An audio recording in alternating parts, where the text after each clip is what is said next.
भाई जो गुरु वचन पे डट गए, कट गए फंद 84 के, कट गए फंद 84 के, कट गए फंद 84। इसलिए मारा ये काल इनका पिता है। इसको 1 लाख मानव शरीरधारी प्राणियों के को मार के डेली खाना होता है, ऐसे शराब लगा। और ये शराब लगा कहाँ? इसने वहां बकवाद करी थी सतलोक के अंदर, अपनी बहन के साथ बदतमीजी की। क्यों शराब लगा काल को? क्योंकि इसने अपनी बहन के साथ बदतमीजी की। बदतमीजी, अपनी बहन को गंदी नजर से देखा, विषय वासना की दृष्टि से देखा, इसलिए सतगुरु नाराज हुआ और सतगुरु ने उसको वहां से निष्कासित कर दिया। तो ये गलती भाई और बहनों यदि आज फिर हम सतगुरु की शरण में आने के बाद दोहराएंगे तो क्या सतगुरु हमसे प्रसन्न होगा? सतगुरु हमसे उससे भी कहीं ज्यादा नाराज होगा। किसने पहली गलती सतलोक में करी? देखो गलती वही है। परमात्मा कहते हैं गलत काम करना और गलत काम में सहयोग करना दोनों एक ही कैटेगरी है, दोनों परमात्मा के दोषी हैं। काल ने गंदा कर्म किया और हमने काल के ऊपर आसक्ति दिखाई, तो हमने भी समझो वही कर्म कर दिया जो काल ने किया। चोर चोरी करने गया, हमने उसको टॉर्च देकर उसकी हेल्प कर दी। यदि वो पकड़ा जाएगा तो उसकी मदद करने वाला भी सामने आएगा, तो वो भी उतना ही दोषी होगा जितना वो चोर है। तो आज यदि हम सतगुरु की मर्यादाओं का उल्लंघन करेंगे, ये मर्यादा क्या है? ये मर्यादा वो पॉइंट है जिन चीजों के विरुद्ध चलने से सतगुरु हमसे नाराज होगा। वो नियम है। परहेज क्या होते हैं कि जिनको तोड़ने से डॉक्टर की दवा काम नहीं करेगी। तो गुरु ने हमें जो जो नियम दे दिए, 21 नियम हमारे को जो है ये प्रथम नाम के समय जो ज्ञान गंगा पुस्तक में लिखे हैं, 34 या 35 नियम हमारे को सतनाम के समय। और वैसे तो नियम ही नियम है, जितने सत्संग सुनते चले जाओगे नियम ही नियम है। तो ये सारी जानकारी, सारी बातें, सारी मर्यादा सतगुरु ने क्यों बताई? क्योंकि यदि इनमें से हमने एक भी नियम तोड़ दिया तो समझो हमने अपने बाप की आज्ञा का उल्लंघन कर दिया। और बाप की आज्ञा का उल्लंघन कर दिया तो क्या हम सुखी रह पाएंगे? क्या हम सतगुरु के चरणों में बने रह सकते हैं? क्या सतगुरु हमसे प्रसन्न होगा? नहीं होगा। अब ये आप भगत भाई बहन विचार करो जो सतलोक आश्रमों से जुड़े हुए हैं, आप लोगों ने क्या क्या नियम तोड़ रखे हैं और आप लोगों को आभास भी नहीं है। और सतगुरु किस कदर आप लोगों से नाराज है। वर्तमान में हिसार जेल से जो ऑडियो आ रही हैं, किस कदर सतगुरु आप लोगों को धमका रहा है, किस कदर सतगुरु आप लोगों के सामने रो रहा है कि बच्चों अपने आप पर नहीं कर सकते तो मेरे ऊपर रहम कर दो, मेरे ऊपर रहम करो। मेरा संघर्ष देखो, 30 साल से मैं क्या कर रहा हूं। रो रो के सतगुरु तुम लोगों से भीख मांग रहा है कि मर्यादा में रहो, भक्ति करो, मर्यादा में रहो। अरे अगर तुम आश्रम वाले मर्यादा में होते, सही भक्ति कर रहे होते, तो सतगुरु ने हिसार जेल से रो रो के तुम लोगों को समझाने की जरूरत नहीं पड़ती। तो भाई और बहनों आंख खोल लो, अभी भी समय है। देखा देखी मत चलो। परमात्मा ने कभी भी हमारे को देखा देखी में चलने के लिए नहीं कहा। गुरु जी ने ज्ञान दे दिया, ज्ञान के सहारे चलो, ज्ञान रूपी टॉर्च की रोशनी में देखो, बंद के मत रहो। काल तुम्हारे नाक के नीचे तुम्हारी मर्यादा तोड़वाएगा। ब्लाइंड फेथ मत करो अपने कोऑर्डिनेटरों पर, ब्लाइंड फेथ मत करो गुरुजी के परिवार पर, ब्लाइंड फेथ करो अपने गुरुजी के ज्ञान पर। तो गुरुजी का जो ज्ञान कह रहा है उसके तो सारे कर्म गुरुजी का परिवार विपरीत करवा रहा है। गुरुजी का ज्ञान कहता है भगत ने ताश भी नहीं खेलनी, कोई गेम नहीं खेलना, सहयोग नहीं करना, उनके पास बैठना भी नहीं है। और गुरुजी के परिवार ने धनाना गांव वालों के लिए बैडमिंटन का स्टेडियम बना दिया। कितनी बड़ी मर्यादा तोड़वा दी। और पैसा किसका? संगत का। और मान लीजिए कोई कहता कि संगत का पैसा नहीं है, तो भी ऐसे मर्यादाहीन लोगों के पास नहीं जाना चाहिए। आपको ये तो पता चल ही गया कि इतनी बड़ी मर्यादा तोड़ दी गुरुजी के परिवार ने, इन कोऑर्डिनेटरों ने। क्योंकि यदि गुरुजी के परिवार ने स्टेडियम बनवाया है और यदि किसी कोऑर्डिनेटर ने यदि उसका विरोध नहीं किया तो इसका मतलब वो भी उसके पक्ष में है, वो भी उतना ही दोषी है, वो भी उतना ही मर्यादाहीन है। जैसे दुर्योधन ने दुशासन को आदेश दिया द्रौपदी को नंगा कर, और उस समय भीष्म पितामह, द्रोणाचार्य और वो कर्ण, वो कृपाचार्य, वो धृतराष्ट्र, वे कुछ नहीं बोले, चुपचाप रहे। इसका मतलब वे सब दुर्योधन की सहमति से सहमत थे, वो सब दोषी हुए परमात्मा के। तो आपको लगता है कि हमारे पैसे से स्टेडियम नहीं बनाया, हमारे पैसे से हॉस्पिटल नहीं बनाया जा रहा, हमारा पैसा गुंडों की सीबीआई जांच में नहीं लगाया, हमारा पैसा जाट आरक्षण में नहीं दिया गया, हमारे पैसे से जाटों का भवन नहीं बनवाया जा रहा, हमारे पैसे से धनाना गांव वालों के लिए फ्री में एम्बुलेंस और बसें नहीं चलाई जा रही, लेकिन उसके बावजूद भी वो कर्म कौन कर रहा है? गुरुजी का परिवार, ये कोऑर्डिनेटर। तो ऐसे मर्यादा विहीन लोगों की तो शक्ल देखना भी महापाप है। और आप उन लोगों के द्वारा जो भंडारे किए जा रहे हैं अपने धार्मिक धंधे के लिए, आप वहां पर हरी आई गाय की तरह जाकर डूंडे चाट रहे हो, पत्तल चाट रहे हो, लड्डू जलेबी बर्फी का आनंद ले रहे हो। अंत में आप लोगों के साथ भी वही बीतेगी, गलत का साथ देने वालों के साथ भी वही होगा जो महाभारत में भीष्म पितामह, द्रोणाचार्य और कर्ण के साथ हुआ। तो समय है, सत्य को स्वीकार कर लो और इन मर्यादाहीन लोगों की पूंछ पकड़ के ये समुद्र को पार करने की आशा छोड़ दो। उसको वो इसके मुंह मचलेगी उन्हें बकवास करते करते। तो परमात्मा ने उसको निकाल कर कहा कि आज के बाद तो 1 लाख चीज खाया करेगा, 1.25 लाख उत्पन्न करेगा, 1 लाख मानव से एक दारी खाया करेगा, 1.25 लाख उत्पन्न करेगा, तेरा काल नाम होगा, निकल जाए यहां से। और दुर्गा भी और हम भी सारे निकम्मे जो इस नालायक के साथ आए थे, सारे वहां से भगा दिए ठोकर मार के परमात्मा। अब गुरुदेव क्या करें? वो दुर्गा, काल और हम भी सारे निकम्मे। तो हम में तो भाई अपने गुरुजी भी आ गए। तो क्या गुरुजी भी निकम्मे थे? क्या गुरुजी ने भी सतलोक में काल के ऊपर आस्था लगाई थी? जो गुरुजी कह रहे हैं कि हम सारे निकम्मे। तो भाई अगर गुरुजी भी निकम्मे हैं, गुरुजी भी एक आत्मा है, और गुरुजी भी अगर सतलोक में काल के चक्कर में आ गए, तो आज गुरुजी हमें कैसे मोक्ष दिला देंगे? गुरुजी तो फिर हमारी कैटेगरी के हुए। तो समझो अपने परमात्मा को, समझो अपने गुरुदेव भगवान को। ये आप और हमें ये बातें समझाने के लिए स्वयं को परमात्मा होते हुए एक जीव कैटेगरी में शामिल करते हैं, एक जीव कैटेगरी में।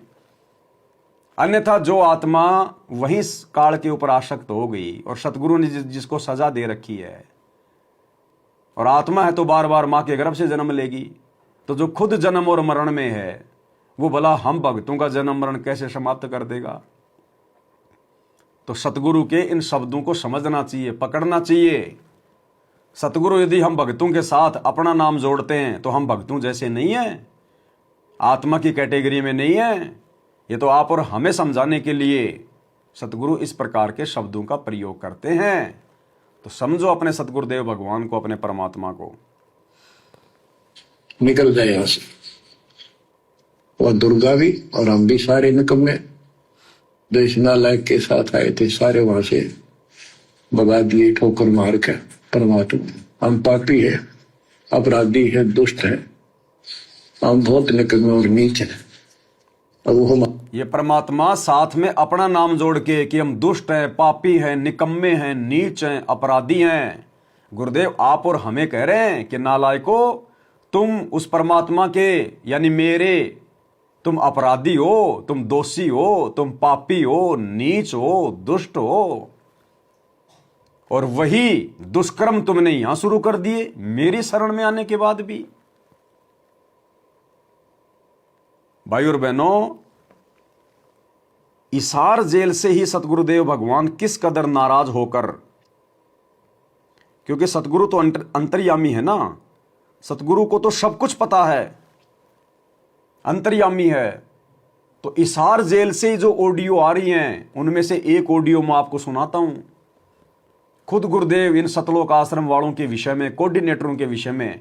अब गुरुजी किसी का नाम थोड़ी लेंगे, नाम तो गुरुजी ने उस कोऑर्डिनेटर का भी नहीं लिया जो अपनी गुरु बहन के साथ में अश्लील चैटिंग करता है, अश्लील बातें करता है। अब जो अश्लील बातें करता होगा वो सारे काम करता होगा।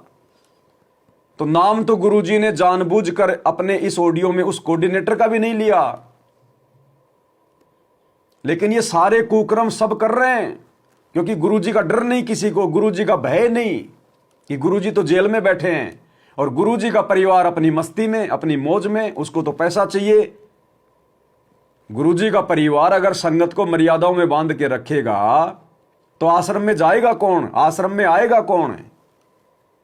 तो गुरुजी का परिवार तो चाहता है कि इनको लोभ लालच दो, इनको ज्यादा से ज्यादा आश्रम में बुलाओ, लड्डू जलेबी बर्फी का प्रचार करवाओ, आश्रम में आएंगे तो दान धर्म करेंगे, ज्योति पाठ का पैसा देंगे और हम फिर राजनीति करेंगे, भाईचारा निभाएंगे जाटों के साथ। तो गुरु ने नाम किसी का नहीं लिया, लेकिन दोषी सारे हैं। गुरुजी सबसे नाराज हैं, सभी कोऑर्डिनेटरों से, अपने परिवार वालों से, अपने भाई बंधुओं से, क्योंकि मुख्य लोग तो यही हैं जिनके पीछे संगत चल रही है। अरे संगत तो वैसा ही करेगी ना जैसा मुख्य लोग करेंगे। तो गुरुदेव ने दुखी होकर हिसार जेल से आए हुए इस विशेष संदेश में क्या कहा है? पूरी संगत के लिए, सतलोक आश्रम वालों के लिए गुरुदेव कह रहे हैं कि बच्चों, अच्छे इंसान तो जगत वाले भी ऐसा नहीं करते जैसा तुम भगत कर रहे हो। यानी जगत वाले तो सारे नीच काम करते हैं। तो गुरुदेव कह रहे हैं तुम तो जगत वालों से भी गए गुजरे हो, दुष्ट हो, नीच हो, इतना ज्ञान लेने के बाद भी, और इस बरवाला कांड के बाद इस परीक्षा के समय में भी तुम लोग आंखें बंद करके सो रहे हो। और क्या क्या कह रहे हैं परमात्मा। अगर कोई समझदार भाई बहन उन आश्रमों से जुड़ा होगा और अगर अपने गुरु को परमात्मा मानता होगा तो अपने परमात्मा के ये वचन सुनकर जिंदगी में उन आश्रमों की तरफ कभी पीठ करके नहीं सोएगा जब तक गुरुजी हिसार जेल से नहीं आ जाएंगे। क्या कह रहे परमात्मा? आपस में खेचातानी रखते हो अभी भी भगत हो गए। अच्छे इंसान तो जगत वाले भी ना करते ऐसा जैसे भगत कर रहे हैं। अच्छे इंसान तो जगत वाले भी ना करते ऐसा जैसे भगत कर रहे हैं। अच्छे इंसान तो जगत वाले भी ना करते ऐसा जैसे भगत कर रहे हैं। किसी को छोटी सी सेवा दे देते, कोऑर्डिनेटर बढ़ा दिया, वो ने सोचा मैं खुदा बन गया। और इतना शिक्षा तो पड़े, मजदूर बनो सीखो, मजदूर। और कई देखा है कि कोऑर्डिनेटर या जिसकी जो भी व्यवस्था लगाई जाती है व्यवहार भी ठीक नहीं करते, धमकान लग जाते, रुकान लग जाते। और कुछ ऐसी भी शिकायतें आई हैं जो बहन बेटियों के साथ गलत मैसेज भी डालते। तो वो दुष्ट लोग ना तो कोऑर्डिनेटर के योग्य है ना वो भगत के योग्य। और कुछ ऐसी भी शिकायतें आई हैं जो बहन बेटियों के साथ गलत मैसेज भी डालते। तो वो दुष्ट लोग ना तो कोऑर्डिनेटर के योग्य है ना वो भगत के योग्य। और कुछ ऐसी भी शिकायतें आई हैं जो बहन बेटियों के साथ गलत मैसेज भी डालते। तो वो दुष्ट लोग ना तो कोऑर्डिनेटर के योग्य है ना वो भगत के योग्य। तो ऐसा तो संगत में कुसंगत उपजेगी और ऐसी कुसंगत होगी फिर हम रखेंगे नहीं उसको खेत में। किसान उस कुबाड़ को पाड़ कर खेत तो बाहर फेंक देता है, तो उसको आप मिशन से निकाल दिया जाया करेगा। सुधर जाओ, एक के नहीं सुनी जाया करती, दिशात्मक शिक्षा दी जाती है। ये 4 मिनट की ऑडियो है और ये विशेष संदेश नंबर 66 के अंदर है, सुन लेना। अगर तुम्हें लगे कि पवन दास तो गुरुजी की आवाज में नकली ऑडियो हमें सुना रहा है, ये पवन दास ऐसे कुकर्म नहीं करता भगवान की नकली ऑडियो बनाने की। ये भी मैनेजमेंट वाले कर रहे हैं, एआई का इस्तेमाल कर रहे हैं। विशेष संदेश ये तो पवन दास नहीं भेज रहा, आश्रम वाले भेज रहे हैं। तो विशेष संदेश नंबर 66 को सुन लेना, शुरुआत से लेकर 14-15 मिनट तक ये सारी बातें कह रहे हैं गुरुदेव। तो कहां गुरुजी तुम लोगों से प्रसन्न हैं? कहां गुरुजी तुम्हारे ऊपर मेहरबान है? तुम लोगों ने तो गुरुजी का खून पी लिया, खून।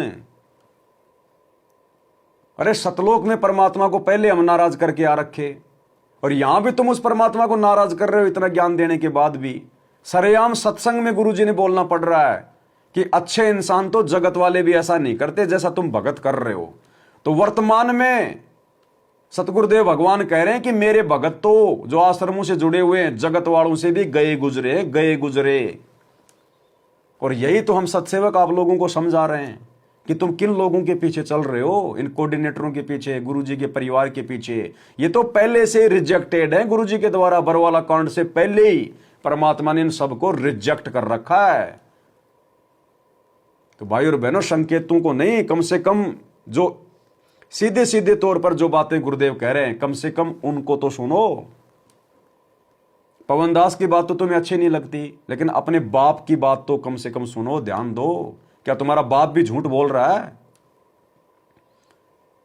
भाई भला चाहते हो, साथ संगति से जुड़ जाओ, मर्यादा में आ जाओ, गुरु को प्रसन्न करो। जिन बातों से गुरु दुख पावे उन बातों को दूर भगावे, फेंक दो उन बातों को, समझ जाओ। भाई जो गुरु वचन पे डट गे, कट गे फंद 84 के, कट गे फंद 84 के, कट गे फंद 84 के। भाई जो गुरु वचन पे डट गे, कट गे फंद 84 के, कट गे फंद 84 के, कट गे फंद 84 के। भाई जो गुरु वचन पे डट गे,